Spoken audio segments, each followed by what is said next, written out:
Breaking news Telangana రాజకీయాల్లో ఏం జరగబోతోంది రేవంత్ రెడ్డి కొన్ని సంచలన వ్యాఖ్యలు చేశారు ఒక జాతీయ న్యూస్ ఛానల్ కి ఇచ్చిన నేషనల్ న్యూస్ ఛానల్ కి ఇచ్చిన ఇంటర్వ్యూలో రేవంత్ రెడ్డి కొన్ని సంచలన విషయాల గురించి మాట్లాడారు తుపాకీ సిద్ధంగా ఉంది అన్నారు జైలుకు పంపడానికి బీఆర్ఎస్ నాయకులకు అంత సిద్ధంగా ఉంది అని చెప్తున్నారు అంతేకాదు ఇంకా ప్రతీకార రాజకీయాలు మొదలు పెట్టలేదు అసలు ప్రతీకారం తీర్చుకోవడం నేను ఇంకా మొదలు పెట్టలేదు అని చెప్తున్నారు ప్రతీకార రాజకీయాలు కాదు చేసిన తప్పులకు జైలుకు వెళతారు అంటూ ఆయన సంచలన వ్యాఖ్యలు చేశారు రేవంత్ రెడ్డి నేషనల్ ఛానల్స్ కి ఒక ఇంటర్వ్యూని ఇస్తూ ఆయన చేసిన వ్యాఖ్యలు ఇప్పుడు తెలంగాణ రాజకీయాల్లో సంచలనాత్మకంగా మారాయి చర్చనీయాంశంగా మారాయి తెలంగాణ రాజకీయాల్లో త్వరలో ఏం జరగబోతోంది లోక్సభ ఎన్నికల తర్వాత తెలంగాణ రాజకీయాల్లో ఏం జరగబోతోంది అన్నది ఇప్పుడు చర్చనీయాంశంగా మారింది ఒకసారి రేవంత్ రెడ్డి నేషనల్ న్యూస్ ఛానల్కి ఇచ్చిన ఇంటర్వ్యూలో ఆయన మాట్లాడిన మాటలేంటో మనం ఒక్కసారి ఆ టీవీ స్క్రీన్ పైన చూద్దాం ఆ టెక్స్ట్లో నేను మీకు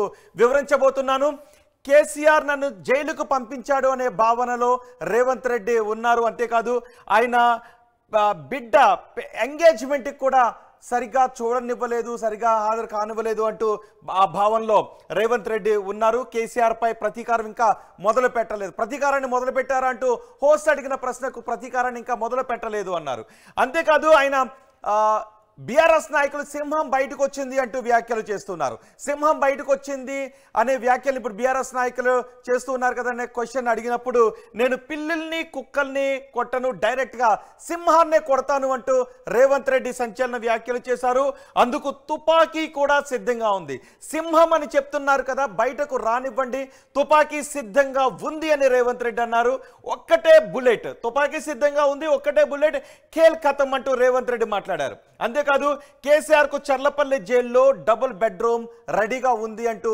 రేవంత్ రెడ్డి మాట్లాడారు సరిగా ఇక్కడే కొన్ని అనుమానాలు కలుగుతున్నాయి రేవంత్ రెడ్డి ఏం చేయబోతున్నారు రేవంత్ రెడ్డిని జైలుకు పంపించారు బీఆర్ఎస్ ప్రభుత్వం జైలుకు పంపించింది కాబట్టి రేవంత్ రెడ్డి కూడా బీఆర్ఎస్ నేతలను జైలుకు పంపించాలని అనుకుంటూ ఉన్నారా అందుకే డబుల్ బెడ్రూమ్ సిద్ధంగా ఉంది చల్లపల్లి జైలు అంటూ ఉన్నారు అయ్యా కొడుకు బిడ్డను ఒకే జైల్లో ఉంచుతా ఒక్కొక్కరు ఒక్కొక్క చోట ఎందుకు అందరినీ ఒకే చోట ఉంచుతా అంటూ రేవంత్ రెడ్డి కొన్ని వ్యాఖ్యలు చేశారు అంతేకాదు కవిత ప్రస్తుతం అరెస్ట్ అయ్యి తిహార్ జైల్లో ఉన్నారు ఆ విషయం గురించి కూడా ఆయన మాట్లాడారు కవిత తెలంగాణలో జరిగినటువంటి అవినీతికి ఆమె అరెస్ట్ కాలేదు ఢిల్లీలో జరిగినటువంటి అవినీతి కేసులో అరెస్ట్ అయ్యారు అని అంటే తెలంగాణలో జరిగినటువంటి అవినీతి జరిగింది అని చెప్తున్నారు కాంగ్రెస్ నాయకులు రేవంత్ రెడ్డి అదే చెప్తున్నారు సో ఆ కేసులో కేసీఆర్ కుటుంబం మొత్తాన్ని జైల్లో పెడతాను అనే విధంగా రేవంత్ రెడ్డి మాట్లాడారు కేసీఆర్ ఉన్నంత కాలం రేవంత్ రెడ్డి ఉంటాడు కేసీఆర్ నన్ను జైల్లో పంపించాడు కేసీఆర్ నన్ను జైలుకి పంపించాడు అనే భావనలో రేవంత్ రెడ్డి ఉన్నారు కుమార్తె ఎంగేజ్మెంట్ను కూడా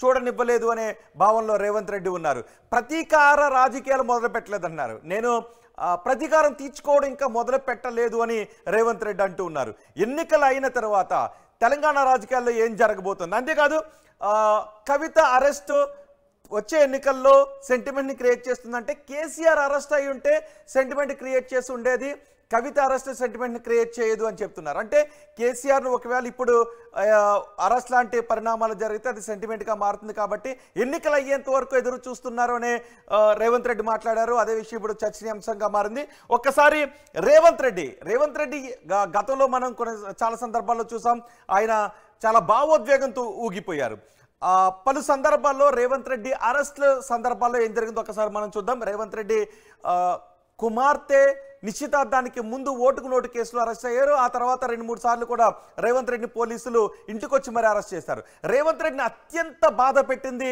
ఆయన కుమార్తె నిశ్చితార్థానికి ముందు జరిగినటువంటి అరెస్ట్ ఆ అరెస్ట్లో రేవంత్ రెడ్డి కొన్నాళ్ళు జైల్లోనే ఉన్నారు కుమార్తె నిశ్చితార్థానికి కూడా ఆయన జైలు నుంచి హాజరయ్యారు ఒకసారి రేవంత్ రెడ్డి కుమార్తె నిశ్చితార్థానికి ముందు జరిగిన అరెస్ట్ ఓటుకు నోటు కేసులో జరిగిన అరెస్ట్ సందర్భంలో ఏం జరిగిందో ఆర్టీవీ స్క్రీన్ పైన మనం చూద్దాం ఎస్ ఇప్పుడు మీరు ఆర్టీవీ స్క్రీన్ పైన చూస్తున్నారు ఇప్పుడు జరుగుతున్న ఈ అరెస్ట్ 2015 సమయంలో ఎమ్మెల్సీ ఎన్నికల్లో ఎమ్మెల్యేలను ప్రలోభ పెట్టడానికి రేవంత్ రెడ్డి ప్రయత్నించారు 5 కోట్ల రూపాయలు ముడుపులు ఇవ్వడానికి ప్రయత్నించారు అంటూ ఏసీబీ ఆ రోజు రేవంత్ రెడ్డిని అరెస్ట్ చేసింది రేవంత్ రెడ్డిని అరెస్ట్ చేసి అక్కడ నుంచి జైలుకు తీసుకువెళ్లారు రేవంత్ రెడ్డిని అరెస్ట్ చేసి జైలు తీసుకువెళ్లారు ఆ తర్వాత రేవంత్ రెడ్డి కుమార్తె పెళ్లి కూడా ఆయన కుమార్తె నిశ్చితార్థానికి కూడా ఆయన జైలు నుంచే వచ్చారు.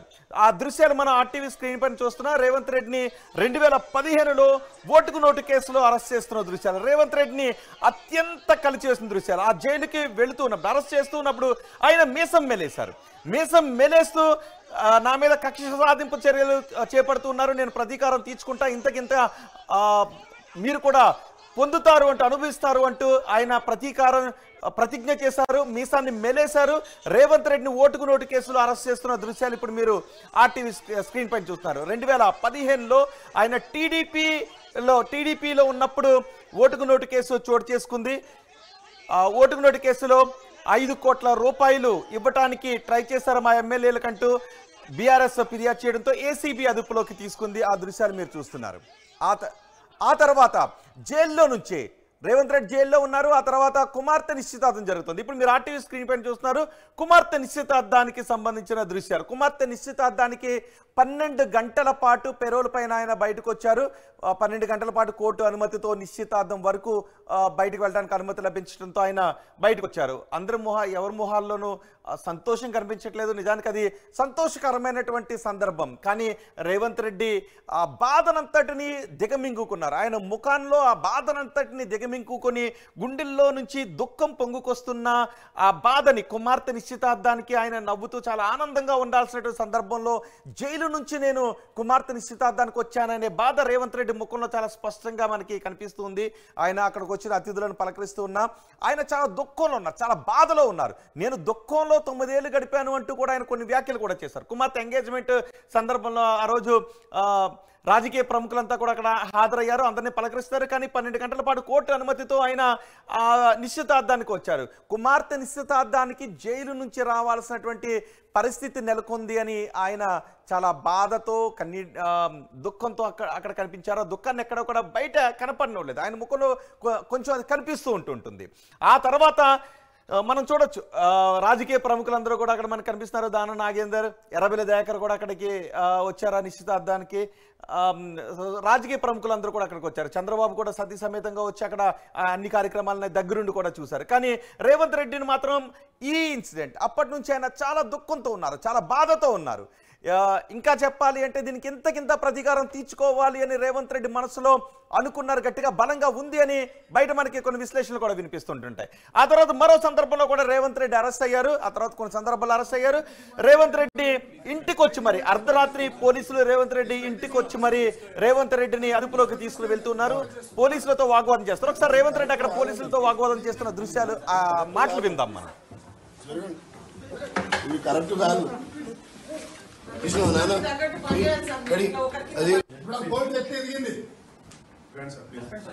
ఫస్ట్ బయటికి పోండి, మీకు ఏం కావాలి బయటికి పోయి చెప్పండి.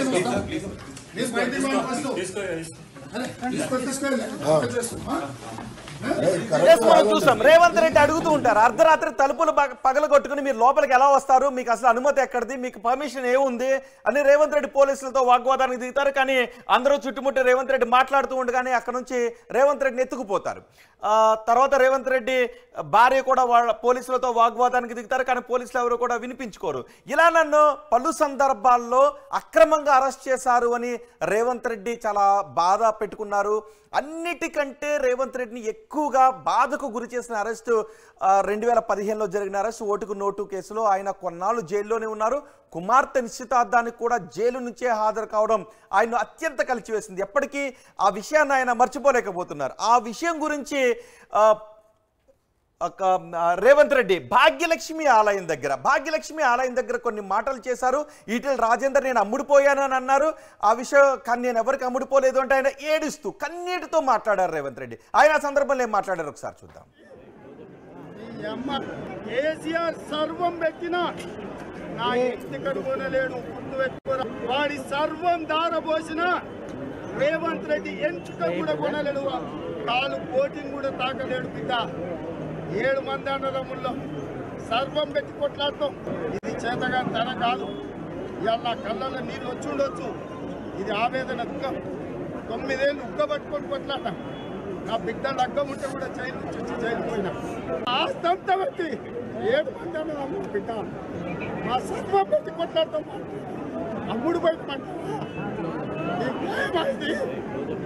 ఈ అమ్మ కేసీఆర్ సర్వం పెట్టిన ఎస్ రేవంత్ రెడ్డి భాగ్యలక్ష్మి ఆలయం దగ్గర కన్నీటితో మాట్లాడారు, దుఃఖాన్ని దిగమింగుకుంటూ మాట్లాడారు, దుఃఖాన్ని ఆపుకోలేక ఆయన మాట్లాడారు. సో రేవంత్ రెడ్డి అక్కడ మాట్లాడారు, కుమార్తె లగ్గం జరుగుతున్నప్పుడు నిశ్చితార్థం జరుగుతుంది, ఆ రోజు నిశ్చితార్థానికి ఆయన జైలు నుంచి వచ్చారు, ఆ రోజు నన్ను జైలు నుంచి వచ్చే విధంగా చేశారు, కల్లారా సరిగ్గా చూసుకోనివ్వలేదు అంటూ ఆయన బాధను వెళ్ళగక్కారు. సో ఈ ఇన్సిడెంట్స్ అన్ని రేవంత్ రెడ్డి తొలి అరెస్ట్ దగ్గర నుంచి జరిగిన పరిణామాలన్నీ కూడా రేవంత్ రెడ్డి మనసులో చాలా బలంగా నాటుకుపోయాయి. అందుకే ఆయన ఎలా అయినా సరే తెలంగాణకు ముఖ్యమంత్రి కావాలి అని చాలా కష్టపడ్డారు. సో తెలంగాణలో కాంగ్రెస్ అధికారంలోకి వచ్చింది, రేవంత్ రెడ్డి ముఖ్యమంత్రి అయ్యారు. మరి ఇప్పుడేం జరగబోతోంది?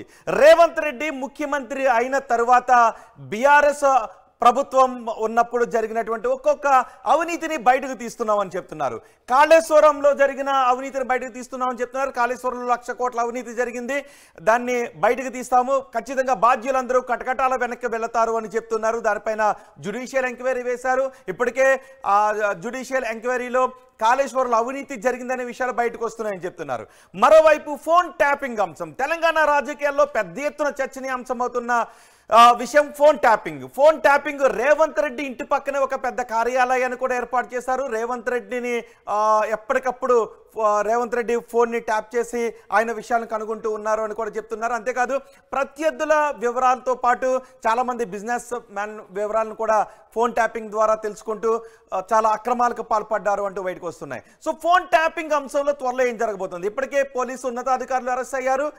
చాలా మంది రాజకీయ నాయకుల పేర్లను పోలీసు అధికారులు బయటపెట్టారు. వాళ్ళందరికీ నోటీసులు ఇవ్వబోతున్నారు అని తెలుస్తుంది. అయితే మొదటగా ఎక్కడి నుంచి నోటీసులు ఇవ్వాలి అన్న దానిపైన కూడా ఆలోచన చేస్తున్నట్టుగా తెలుస్తోంది.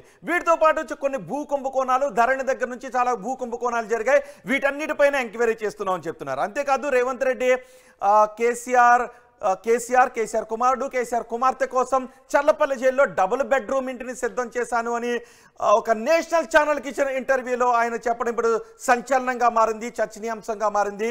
లోక్సభ ఎన్నికల తర్వాత తెలంగాణ రాజకీయాల్లో ఏం జరగబోతోంది? బీఆర్ఎస్ నాయకులను జైలుకి పంపడమే లక్ష్యంగా రేవంత్ రెడ్డి ముందుకు వెళ్తున్నారా అనే విషయంపై పెద్ద ఎత్తున చర్చనీయాంశంగా మారింది. ఇదే అంశంపై మాట్లాడటానికి పెంటపాటి పుల్లారావు గారు సీనియర్ విశ్లేషకులు మనకు అందుబాటులో ఉన్నారు. ఒక్కసారి మనం ఆయనతో మాట్లాడదాం. పుల్లారావు గారు నమస్తే అండి. నమస్కారం.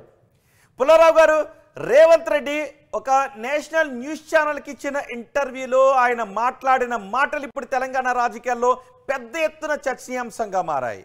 ఇంకా ప్రతీకారం నేను మొదలు పెట్టలేదు అని చెప్తున్నారు. తుపాకీ సిద్ధంగా ఉంది, గోలీ తీసుకొడితే కేల్ ఖతం అంటున్నారు. డబుల్ బెడ్రూమ్ ని సిద్ధం చేశాను చర్లపల్లి జైల్లో కేసీఆర్ కుటుంబం కోసం అని అంటున్నారు. ఒకసారి రేవంత్ రెడ్డి మాట్లాడిన మాటలను ఏ విధంగా చూడాలి? ఆ రోజు ఆయన ఇబ్బంది జరిగినప్పుడు ఆయన పదవి లేని వ్యక్తి, ఒక మాజీ ఎమ్మెల్యే, చాలా జూనియర్ పొలిటీషియన్. ఇవాళ ముఖ్యమంత్రి తెలంగాణ. నేను రెవెన్యూ తీసుకుంటానంటే ఆయనకే నష్టం. తీసుకుంటే తీసుకో, కానీ బయట చెప్పగానే ఇంక ఎక్స్పోజ్ అయిపోయారు కదా మీరు. అది తర్వాత పక్కన కేసీఆర్ కదా, సామాన్యమైన వ్యక్తి కాదు కదా. రాజకీయాల్లో రెవెన్యూ కూడా తీసుకోకుండా ఉండటమే రెవెన్యూ. అది కూడా అర్థం చేసుకోవాలి. సోనియా గాంధీ గారు ఆయన భర్త చచ్చిపోయాక డిఎంకే కారణం అని 5 సంవత్సరాలు మాట్లాడారు. తర్వాత ఇప్పుడు క్లోజెస్ట్ వాళ్ళ మీద ఏం యాక్షన్ తీసుకోలేదు, దగ్గర అయిపోయారు. రాజకీయంలో నన్ను ఎప్పుడూ మీరు ఏదో అన్యాయం చేశారు అంటే దాని మీద కక్ష తీసుకోవటంలో వేస్ట్ అయిపోతారు. రేవంత్ రెడ్డి ముఖ్యమంత్రిగా ఉన్నాడు, పెద్ద పదవిలో ఉన్నాడు, చాలా విశేషంగా ఆయనే విజయం సాధించాడు తెలంగాణలో కాంగ్రెస్ తరఫున. ఇప్పుడు రెవెన్యూకి రాగానే వచ్చే ప్రశ్న ఏంటంటే, తెలంగాణ కాంగ్రెస్ గవర్నమెంట్ వాళ్ళ తరఫున రెవెన్యూ తీసుకుంటున్నారా, రేవంత్ రెడ్డి గారి తరఫున రెవెన్యూ తీసుకుంటున్నారా? ఆ ప్రశ్నలు ముందరకు వస్తున్నాయి. నిన్న అతని నుంచి వినపడేదంతా అది. బయట మాట్లాడరు కాంగ్రెస్ కార్యకర్తలు, నాయకులు. అంటే రేవంత్ రెడ్డి ఆయన అరెస్ట్ ని, కుమార్తె నిశ్చితార్థానికి ముందు జరిగిన ఆ సమయంలో జరిగిన పరిణామాలను రేవంత్ రెడ్డి ఇంకా మనసులో పెట్టుకున్నారు. ఆయన చాలా రగిలిపోతూనే ఉన్నారు. ఆ బాధను ఇంకా ఆయన దిగమింగుకుంటూ ఉన్నారు. సో కేసీఆర్ అరెస్ట్ కోసమే ఆయన వెయిట్ చేస్తున్నారు, ఎదురు చూస్తున్నారు అని అనుకోవాల్సిన అవసరం ఉంటుందంటారా? ఆయన ఎదురు చూసుకోవచ్చు. ఆయన లోపల కేసీఆర్ కి జైల్లో పెడితే ఆనందపడవచ్చు, కానీ అది కరెక్ట్ మూవ్. అది ఇప్పటి వరకు చాలా తెలివితేటలుగా రేవంత్ రెడ్డి చేసి ముఖ్యమంత్రి అయ్యాడు. ఇప్పుడు ఆయన చేసేదంతా ఏమైపోతుందంటే, మళ్ళీ అంతా సెట్ బ్యాక్ వచ్చేస్తాడు. కేసీఆర్ లైఫ్ ఇస్తాడు, ఆయన కేసీఆర్ పాలిటిక్స్ కి లైఫ్ ఇస్తాడు. రెవెన్యూ మీద చేశాడా అని వస్తాడు, కేసీఆర్కి ఎక్కడ లేని బలం వస్తాడు. రెవెన్యూ అనేది తీసుకునే టైంలో చాలా ఆనందం, దానివల్ల లాభం ఏంటి, దానివల్ల సెట్ బ్యాక్స్ ఏంటి ఆలోచించుకోవాలి కదా. ఇప్పుడు ఆ రోజు ఆయన ఏం కాదు, ఒక ఎక్స్ఎమ్మెల్యేగా తిరుగుతున్నాడు హైదరాబాద్ లో. ఏదో కేసీఆర్ చేశాడు, కేసీఆర్ తప్పు చేశాడు అంటే కేసీఆర్ మాజీ ముఖ్యమంత్రి అయిపోయేది కదా ఇవాళ ఇలాంటి తప్పుల వల్ల. అది ఆయన ఆలోచించుకోవాలి, ఆయన ఇంట్రెస్ట్ ఆయన చూసుకోవాలి. సరే పార్లమెంట్ ఎలక్షన్స్ తర్వాత చేసేస్తాను ఇది ఏదంటే పార్లమెంట్ ఎలక్షన్స్ లో ఏమాత్రమైనా ఆ రిజల్ట్స్ బట్టి ఉంటుంది. ఆ రిజల్ట్స్ ఎలాగొస్తాయి, ఆ రిజల్ట్స్ నా అభిప్రాయంలో ప్రాంతీయ పార్టీలు మారిపోవు అనుకున్నట్టుగా ఒక నాయకుడు పోతే అలా ఉంటాయి. అవన్నీ ఆయన ఆలోచించుకొని చక్కటి సలహాలు తీసుకొని మొదలుకి వెళ్ళాలి. ఇప్పుడు నేను అడిగిన ప్రశ్న ఏమిటి, ఆయన రెవెన్యూ ఆయన తరఫున తీసుకుంటున్నాడా, కాంగ్రెస్ పార్టీ తరఫున తీసుకుంటున్నాడా, క్యాబినెట్ ఏమైనా కన్సల్ట్ చేసేదా, అది కనుక్కోవాలి. క్యాబినెట్ ను కన్సల్ట్ చేసేదా, అన్ని విషయాల్లో చేస్తా అంటున్నాడు కదా, నా గవర్నమెంట్ కాదు కదా, క్యాబినెట్ గవర్నమెంట్ అందరిని కన్సల్ట్ చేస్తాను అంటున్నాడు కదా. సో అది కన్సల్ట్ చేసేదా లేదా అంటే ఒకవేళ పరిణామాలు చూస్తూ ఉంటే బీఆర్ఎస్ పెద్ద తలకాయలు అరెస్ట్ అయ్యే సంకేతాలు ఏమైనా కనిపిస్తున్నాయా కాళేశ్వరం విషయంలో కానీ ఫోన్ ట్యాపింగ్ విషయంలో కానీ? ఇది అన్నిటికంటే ఫోన్ ట్యాపింగ్ సీరియస్ ఇష్యూ. ఎందుకంటే సెంట్రల్ టెలిగ్రాఫ్ యాక్ట్ నుంచి వచ్చిన అధికారాలు ఒక ఫోన్ ట్యాప్ చేయాలంటే సెంట్రల్ గవర్నమెంట్ కూడా పాత్ర ఉండాలి. ఇది చాలా సీరియస్ ఇష్యూ. ఈ కాళేశ్వరం లేకపోతే నా మీద కక్ష తీసుకున్నాడు, నా అమ్మాయి ఎంగేజ్మెంట్, ఇదంతా కొంచెం డ్రమాటిక్ గా ఉన్నది. మళ్ళాటి వాళ్ళు చూడటానికి కూడా కొంచెం ఆనందపడి చూస్తాం. ఆ ఎమోషనల్ స్పీచ్ అదే అవన్నీ బాగున్నాయి, ఇంట్రెస్టింగ్ గా ఉంటాయి. కానీ అవి అంత సీరియస్ విషయాలు కాదు. కాళేశ్వరం మీద కేసు రిజిస్టర్ చేస్తారు, హైకోర్టుకి వెళ్తారు. ఆ కరప్షన్ చూపెట్టారు. కరప్షన్ లేదంటే ఏం చేయగలిగింది లేదు. ఒక ప్రభుత్వం తప్పు నిర్ణయాలు తీసుకుంటే తప్పు నిర్ణయాలకు శిక్ష లేదు, జ్ఞాపకం పెట్టుకోండి. ఎంతవరకు ఎందుకో మీరు ఢిల్లీ లిక్కర్ స్కామ్ కేసు ఏంటి, పాలసీ నిర్ణయం తీసుకున్నందుకు కాదు, తప్పు పాలసీ తీసుకో చెడ్డ పాలసీ తీసుకొని ఇష్టం.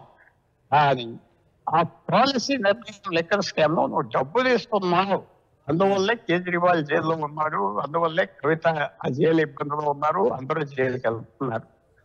కవిత ఇప్పుడు కాళేశ్వరం అవన్నీ డబ్బు ట్రాన్సాక్షన్ చూపెట్టాలి, ఈ డబ్బు తీసుకున్నారని. లేకపోతే అరెస్ట్ చేస్తారు, 2 రోజుల తర్వాత బెయిల్ తీసుకుని బయటకు వచ్చి జై జై అని వస్తారు. అరెస్ట్ చేసేటప్పుడు కేసీఆర్ లాంటి వాళ్ళని చాలా జాగ్రత్తగా ఆలోచించుకొని కంప్లీట్ గా ఫెయిల్ సేఫ్ అంటే ఫెయిలియర్ లేకుండా అరెస్ట్ చేసి ఏమంటారు పక్కాగా చేస్తే గానీ అది పొరపాటు అయిపోతాయి. అందువల్ల ఈవేళ చూడవలసింది ఏంటంటే రేవంత్ రెడ్డి గారు అంత చక్కటి పోస్ట్ లో ఉన్నారు. అంటే ఒకవేళ కాళేశ్వరంలో అవినీతిని కూడా చూపిస్తే మాత్రమే అక్కడ అరెస్టులు జరిగే అవకాశం ఉంటుందని ఎవరినైనా చేస్తూ అరెస్ట్ సస్టైన్ అవ్వాలి కదా. బెయిల్ ఇచ్చి ఈ కేసులో ఏం లేదు, బయటకు వస్తే ఇంకేం లేదు. ఆ కరప్షన్ చూపెట్టాలి, లింక్ చూపెట్టాలి. అంటే ఫోన్ ట్యాపింగ్ విషయం బీఆర్ఎస్ పెద్ద తలకాయలకు చుట్టుకునే అవకాశమే ఉంది. ట్యాపింగ్ విషయం చాలా సీరియస్ విషయం. ఎందుకంటే దేశ సెక్యూరిటీ యాక్ట్స్ వస్తాయి, చాలా వస్తాయి. సెంట్రల్ గవర్నమెంట్ అని ఇంకా ఎందుకు దింపలేదు స్టేట్ గవర్నమెంట్ నాకు అర్థం అవ్వలేదు. ఎందుకంటే చాలా ఇంపార్టెంట్ ఇష్యూ ఆ phone tapping. Central government officers phone tap చేశారా, డిఫెన్స్ ఆఫీసర్లు ఫోన్ ట్యాప్ చేశారా, ఇవన్నీ బయటకు వస్తాయి కదా. అది ఇంకా వీళ్ళు సీరియస్ గా ఉన్నారంటే తెలంగాణ వాళ్ళు సెంట్రల్ గవర్నమెంట్ కూడా పిలిచి ఇన్వాల్వ్ చేసి వాళ్ళు కూడా ఒక పార్టీగా ఇంట్రెస్టెడ్ పార్టీగా పెట్టి మొదలుకైతే ఇదే సీరియస్. రేవంత్ రెడ్డి అడుగులు ఏ విధంగా మీకు కనిపిస్తున్నాయి?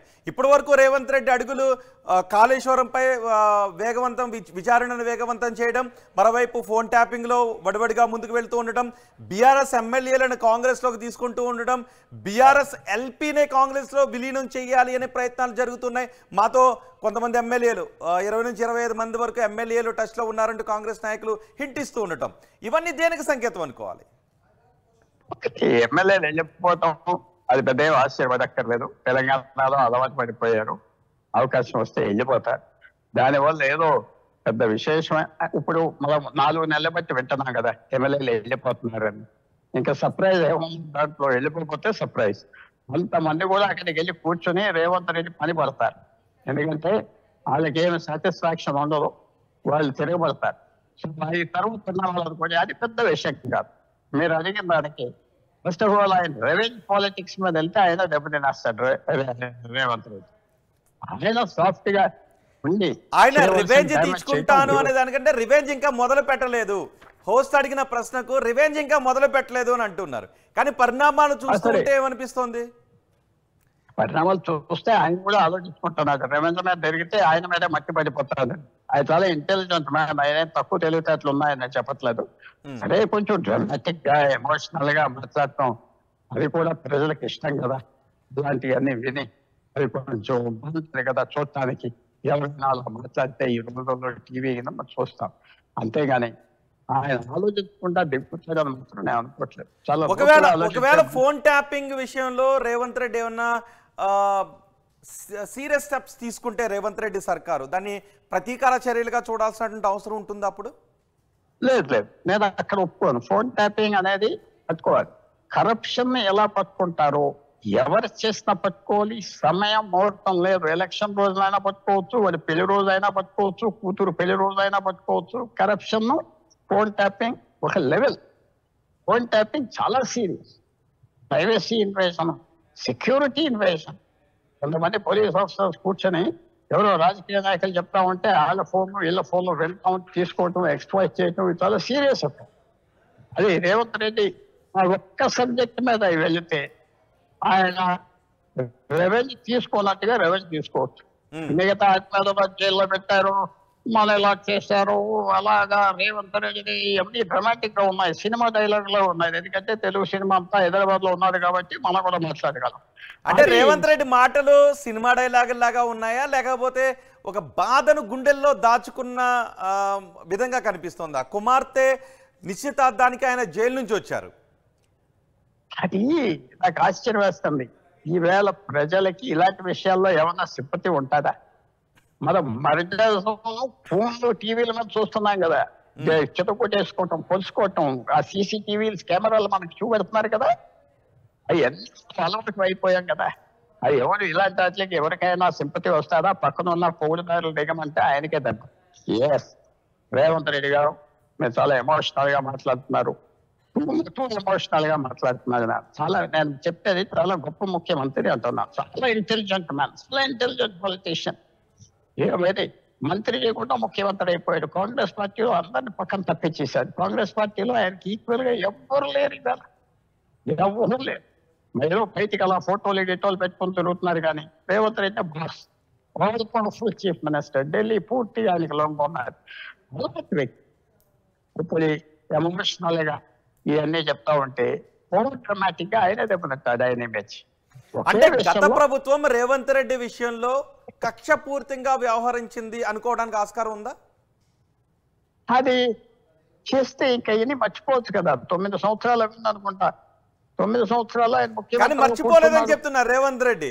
ఆ భాగ్యలక్ష్మి ఆలయం దగ్గర ఆయన ప్రతిజ్ఞ చేసినప్పుడు కూడా అవన్నీ మర్చిపోలేదు.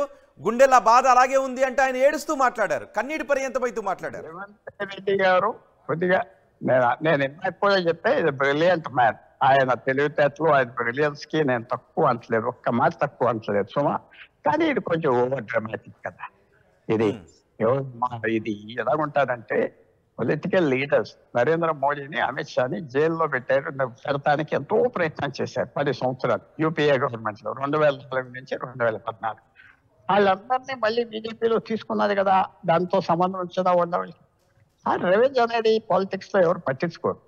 నువ్వు పైచే వచ్చింది నీ అవసరం ఉన్నది కదా, అంతే. ఆయన చాలా ఇంకా ఇంటెలిజెంట్ గా పోవాలంటే నేను చెప్తున్నా, సాఫ్ట్ అప్రోచ్ ఉండాలి కేసీఆర్. సాఫ్ట్ అప్రోచ్ తోనే కేసీఆర్ ను పాస్ చేయగలరు. హార్డ్ అప్రోచ్ తో పాస్ చేయలేదు. హార్డ్ అప్రోచ్ తో కుదరదు కేసీఆర్ ను పాస్ చేయడానికి. సాఫ్ట్ అప్రోచ్ అదిలో మంచిగా ఉన్నట్టుగా ఉండి తినేయటం వస్తే కేసీఆర్ దెబ్బతింటాడు.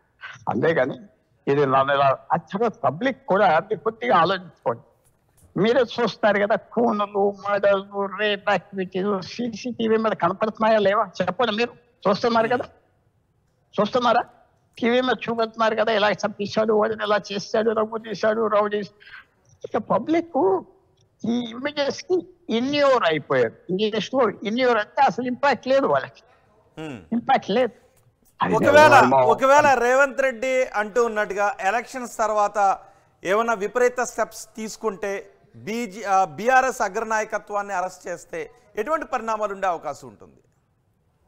ఎలక్షన్ తర్వాత ఆయన అన్నట్టుగా 16 ఎంపీలు రాకపోతే రేవంత్ రెడ్డికి యాక్షన్ తీసుకోడు, ఏం తీసుకోడు. ఆయనకి 16 ఎంపీలు గెలవాలి, ఆ ప్రయత్నంలోనే ఉన్నాడు. చాలా తెలివితేటలు మనిషి. ఆ ఓవైసీతో ఒకటి పెట్టుకుని అక్కడ అన్ని ఓట్లు వేసుకుని బీజేపీని అటాక్ చేయకుండా అప్పుడు కేసీఆర్ని అటాక్ చేస్తున్నాడు. ఎందుకు చేస్తాడు? బీజేపీ వాళ్ళు మా మీద కన్ను లేదు, మేము గెలుస్తామని కూర్చున్నారు. వాళ్ళ మీద ఫుల్ అటాక్ చేస్తాడు. ఎలక్షన్స్ లో 16 సీట్లకి ట్రై చేస్తాడు. బీజేపీ వాళ్ళకి 1 వస్తాయా 10 వస్తాయా నేనేం చెప్పట్లేదు, కానీ అసలు టార్గెట్ బీజేపీ. వాళ్ళకి సీట్లు రాకుండా చేస్తాడు రేవంత్ రెడ్డి. కానీ ఈ హడావుడి అంతా బీఆర్ఎస్ చేస్తున్నాడు. ఒక సైడ్ షో, అది డిఫ్లెక్షన్ షో. చాలా బ్రిలియంట్ మ్యాన్ రేవంత్ రెడ్డి. బీజేపీని నిశ్శబ్దంగా కూర్చోబెట్టాలి, బీజేపీ మళ్ళీ అటాక్ చేయకుండా ఉండాలి. వాళ్ళు మొదలు పెడితే అల్లర్లు అయిపోతాం, వాళ్ళు ఎక్కువ చెడతారు. రేవంత్ రెడ్డి చాలా బ్రిలియంట్ మ్యాన్ అంటున్నారు. ఫైనల్ గా చెప్పండి, రేవంత్ రెడ్డి ప్రతీకారం మొదలు పెట్టలేదు అని అంటున్నారు.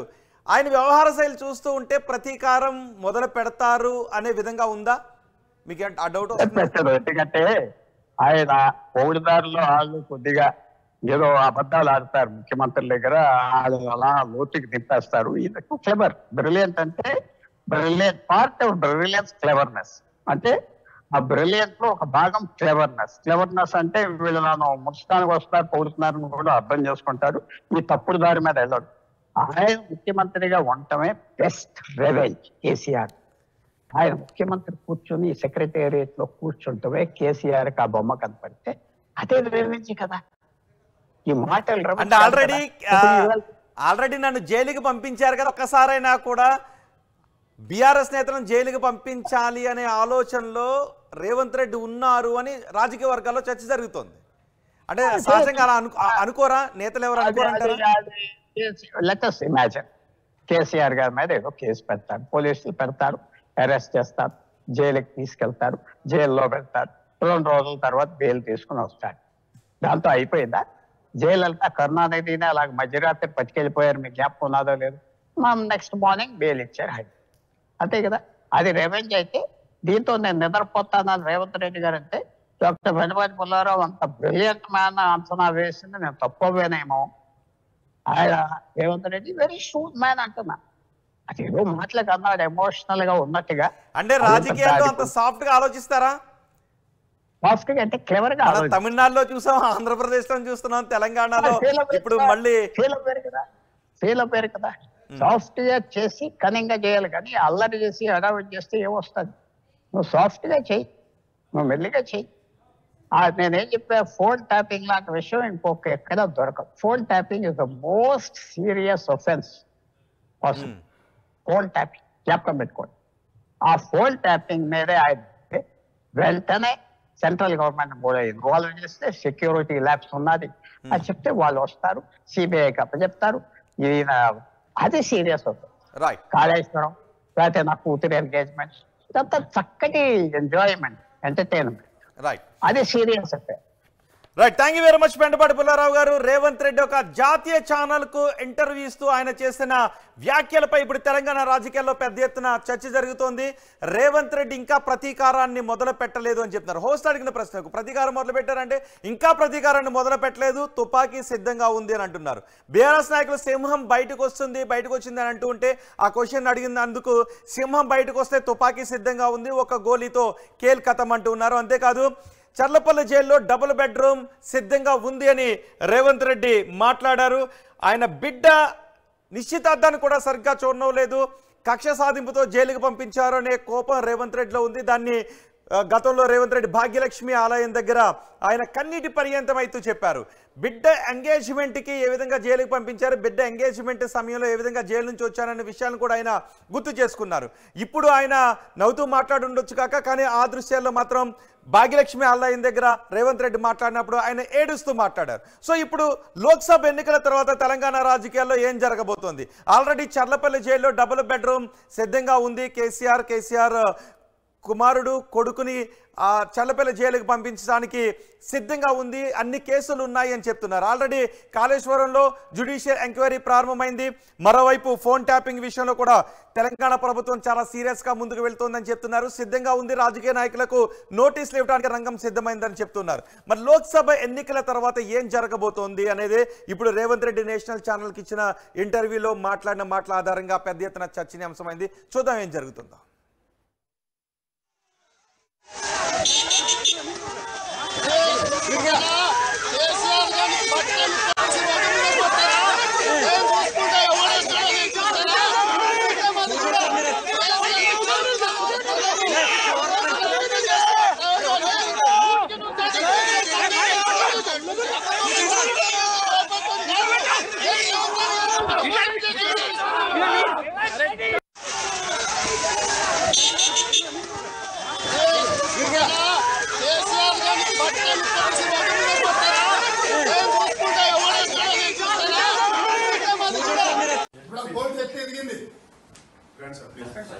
ఫస్ట్ బయటికి పోండి, మీకు ఏం కావాలి బయటికి పోయి చెప్పండి. మీరు బయటికి పోండి, కరెక్ట్ కాదండి, ఇది కరెక్ట్ కాదు, ఇది కరెక్ట్ కాదు.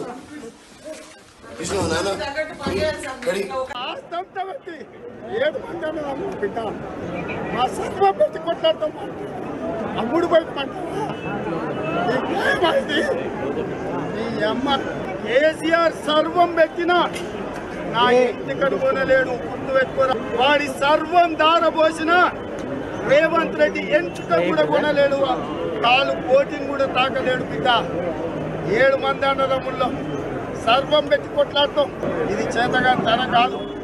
ఇవాళ కళ్ళల్లో నీళ్ళు వచ్చి ఉండొచ్చు, ఇది ఆవేదన దుఃఖం. 9 ఏళ్ళు ఉగ్గబట్టుకొని కొట్లాడతాం.